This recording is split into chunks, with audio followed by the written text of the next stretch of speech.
Vamos a presentarles a continuación un caso que ha traído hasta Palencia a un ciudadano colombiano, a un luchador, defensor de los derechos humanos en ese país y que, de hecho, tuvo que salir huyendo de Colombia por unas circunstancias personales y familiares muy complejas de las que nos va a hablar el propio protagonista. Gustavo Pedraza, muy buenas tardes.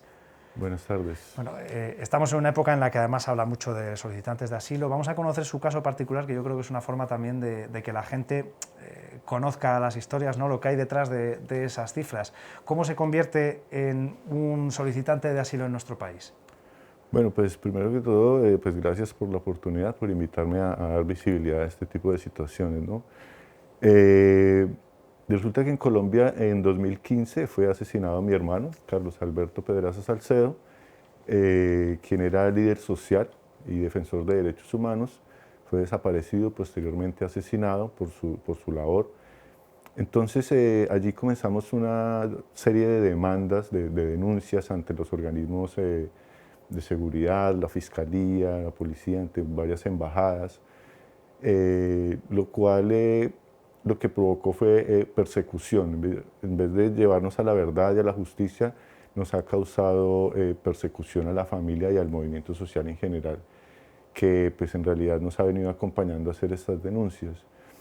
Entonces, a partir del asesinato de mi hermano, pues es donde empieza, pues digamos, como que este éxodo. Y desafortunadamente, pues no hemos tenido ninguna respuesta del gobierno colombiano, sino pues precisamente eso, ¿no? Persecución, que es la forma como ellos, el gobierno colombiano, procura silenciar a quienes los denuncian. Claro, ese es el problema. No es que no se conozca la verdad o que no se sepa, sino que se hace todo lo posible para que no se descubra, por lo que comenta. Así es, y de verdad que hay como todo un aparato criminal detrás de la sistematicidad de asesinatos contra líderes sociales por parte del gobierno. Son asesinatos, desapariciones, encarcelamientos injustos, señalamientos con el dedo en el gatillo, lo llamo yo. Claro, habrá mucha gente que piense, bueno, pero ¿qué interés puede tener el gobierno en esto? Entiendo que son en muchos casos una parte corrupta o que de alguna manera pues, no funciona como debería de las instituciones y que está muy relacionado con todo el tema del narcotráfico. Por lo tanto, Sí, el dinero.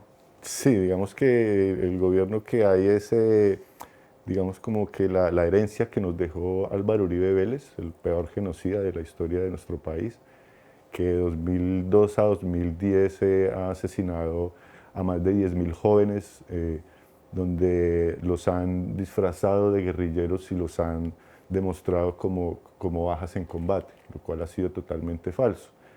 Han sido campesinos, indígenas, estudiantes que han sido desaparecidos para poder justificar la supuesta lucha contra el narcotráfico que emprendió en su programa de seguridad democrática, pero que en realidad se ha convertido en un genocidio y un exterminio a la oposición tremendo. Es curioso porque de puertas para afuera, en muchos casos, en muchos círculos, se pone como ejemplo a Uribe de gestión en América Latina. La verdad es que, como tú Gestión lo económica, dices, entiendo, que el otro ya queda, aparece en un segundo plano muchas veces, por desgracia. sí, pues digamos que, claro, se ve porque pues, lo que está sucediendo allí es debido a la grave explotación de los recursos. Somos un país rico en minerales, en fauna, en flora, un país rico culturalmente. Y pues desafortunadamente o afortunadamente no han podido acabar con el país. Entonces digamos que se le vende al peor postor. Digamos que aquí a España llega el carbón que viene de Colombia, del Cerrejón. Llega al puerto del Musel en Gijón. Estuve viviendo allí 6 meses. Pero si tú vas allí a La Guajira, pues la situación es tremenda. Han secado los ríos literalmente para la explotación del carbón, la mano de obra, es decir, vivimos en una esclavitud y pues todo ese carbón viene aquí a Europa pues a calentar las casas de la gente y otras cosas. Claro, entonces, por lo que veo es un problema que va más allá del narcotráfico, ¿no? Que hay muchos más intereses, muchas más aristas, ¿no? En este problema. Al final, esa situación, esa amenaza que sufrían en la familia le llevó a tener que huir del país directamente para poder salvar la vida. Sí, en un primer momento fui yo el que tuve que salir en 2015, acogido por el programa asturiano de atención a víctimas de la violencia. debido a que pues, fui yo quien emprendió esta serie de amenazas y además conociendo las dinámicas del gobierno nacional, le pedí a mi familia pues, que me dejaran estar al frente de esta situación para que pues, de pronto pues, no pasara algo más grave. Pero ya después que salgo y regreso, pues ya la situación empeora y la persecución ya es con mi madre, mi hermana, mi sobrino, que llegó hace poco acá también por esta serie de situaciones. Entonces, pues eso, nos asesinaron, nos fragmentaron la familia, nos tienen en el exilio y bueno, pues aquí estamos poniendo la cara y dando la pelea para que este gobierno pues no siga con este tipo de acciones violentas. Claro, por suerte en España, pendientes precisamente de esa situación, ¿no? Hablaba de que en Asturias en un primer momento le acogen y le ayudan. En ese segundo regreso aquí a España también hay gente que está pendiente porque conoce la situación y que le ayuda por lo menos a sentarse, y no olvidemos que es al final cambiar de país, ir a otro sitio, que uno ¿qué querría? Quedarse en su país, ¿no? Quedarse en su casa, no se va corriendo por capricho. Sí, en realidad yo nunca quise salir. De hecho, estuve dispuesto a ir a la cárcel pues, por un montaje judicial que me hace la policía, con un coche cargado de una roba de marihuana pues, para encarcelarme. Estuve detenido unos días, pero pues, yo en realidad nunca he tenido ningún problema con la justicia. Los únicos problemas que he tenido con la justicia es en mi labor de derechos humanos y en las movilizaciones defendiendo pues, a los derechos de la movilización. El resto ningún problema, nunca he ido a una estación, pues fue la primera vez. Y en este momento estoy sindicado por porte, tráfico y fabricación de estupefacientes. Por el supuesto delito son mínimo 10 años de cárcel. Entonces la verdad es que la abogada me dijo, si no te vas del país, no te encarcelan o te van a asesinar para silenciarte.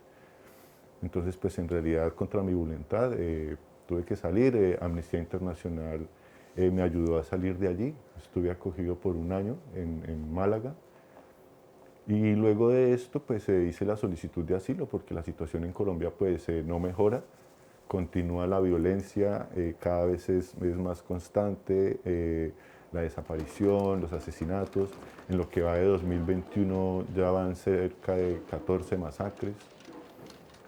Entonces es algo insostenible. Creo que desde aquí puedo ayudar a que mi país, de que se sepa lo que está pasando en Colombia.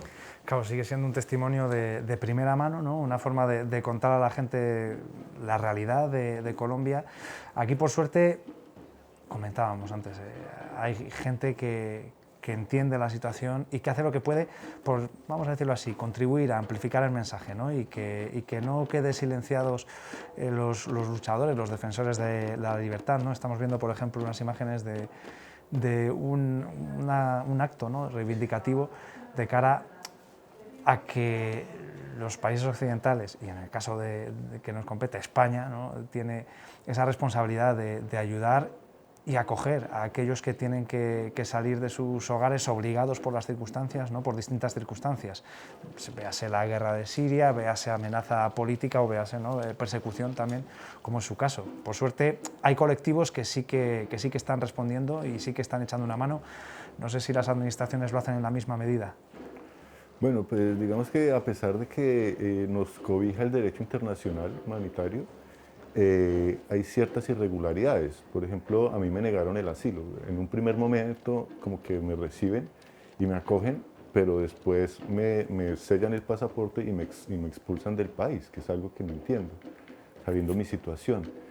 Yo he entendido que acerca del 99% de colombianos y colombianas que están aquí en Palencia particularmente, les han expulsado.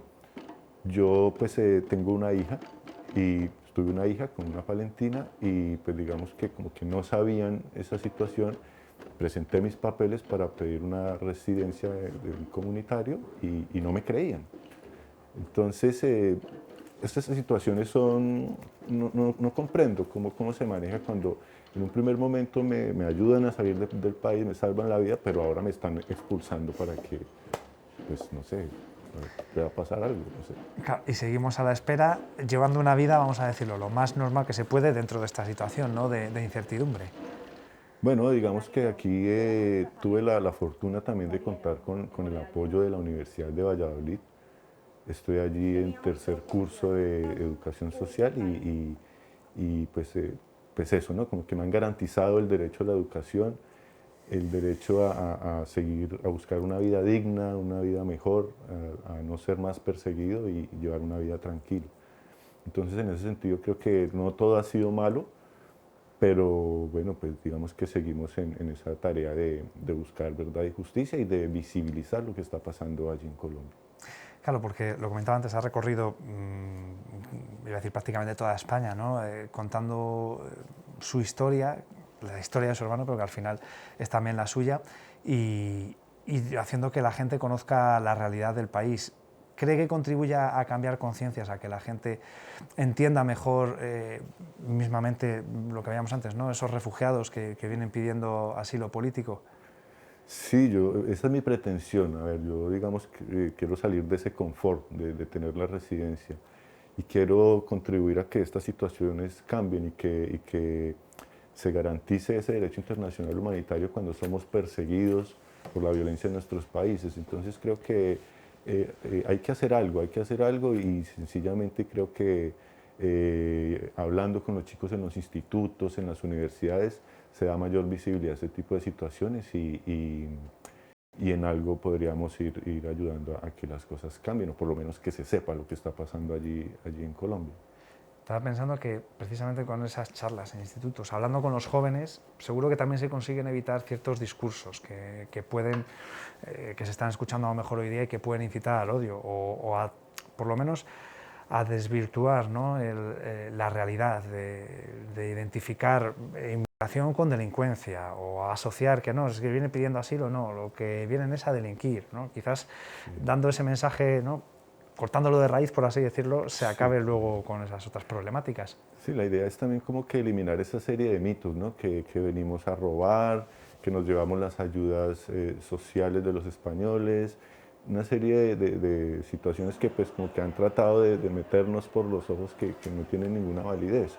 Al contrario, pues venimos a contribuir con la sociedad española y digamos que desde ese punto de vista pedagógico en los institutos a que los chicos y las chicas sepan lo que está pasando, digamos que salgan un poco de su burbuja y sepan lo que está pasando en otros lados, para que en un futuro posiblemente no tengan que sufrir como ya lo sufrieron aquí en su momento la misma situación. Claro, aquí que, vamos a decirlo así, tenemos una estabilidad, ¿no? Damos por sentadas muchas cosas y que tenemos garantizadas muchísimas cosas, derechos y demás, y no somos conscientes de que en otros países eso es una quimera, ¿no?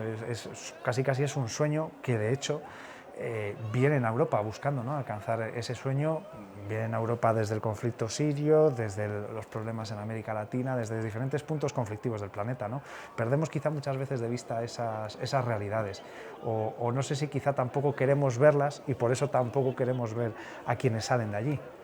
Sí, yo lo veo más bien de esta manera. Yo creo que el confort como que, o esa tranquilidad que vivimos, que no está mal, es la realidad. Es decir, así tenemos que vivir todos, tranquilos, sin problemas, que me está persiguiendo la policía, sin tener la necesidad de andar por la calle vigilando a ver quién me sigue.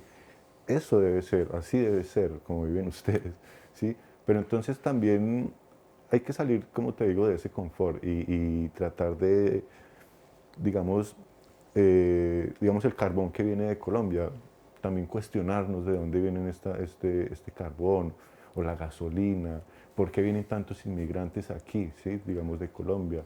En Colombia hay más de 600 empresas españolas. Entonces, digamos que queremos tus recursos, pero no a ustedes. Es algo así, digamos que, y es la misma situación lo que se maneja con África, ¿sí? Entonces, digamos como que tomar responsabilidad de todo esto y de cierta manera, pues cada uno desde sus formas, pues logre tratar de darle un cambio a esta situación. Claro que como consumidores lo que está en nuestra mano puede ser eso, ¿no? Elegir qué consumimos. Si se me viene a la cabeza, por ejemplo, un café, ¿no? que tiene ese comercio justo, ¿no? que tiene garantizada toda la trazabilidad del producto y dando un sueldo justo a quien lo produce y demás, pues elegir ese en vez de otros, o por poner un ejemplo, pero en definitiva estar pendientes y atentos con dónde ponemos el dinero por lo que podemos fomentar haciéndolo así, ¿no? Claro, ahora que lo menciona, digamos, el Banco Santander, que financia la compra de armas en Colombia, digamos que nosotros también somos muy cuidadosos con el consumo de Coca-Cola. Los sindicalistas son asesinados, los mismos los sindicalistas de Nestlé.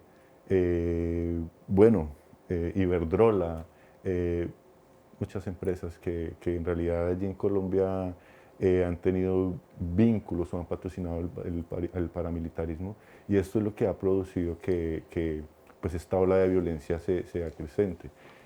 Además que, digamos que políticamente no hay como cierta, o hay más bien cierta negligencia con lo que está pasando allí en Colombia. Entonces, al momento de negar el asilo, pues nos están mandando, nos están devolviendo a que nos asesinen o lo que pueda pasar. Yo creo que la mayoría de nosotros no queremos salir de Colombia. Nuestro país es hermoso, se vive muy bien, pero desafortunadamente la violencia no nos ha permitido continuar con nuestro proyecto de vida. Bueno, pues ojalá muy pronto podamos hablar de que la situación allí cambia y que por lo menos empiezan a garantizarse que puedan regresar quienes han tenido que salir corriendo, porque es lo que están deseando, y que la vida se parece un poco más a lo que tenemos aquí, ¿no? Por lo menos hay más respeto por los derechos humanos y por la legalidad.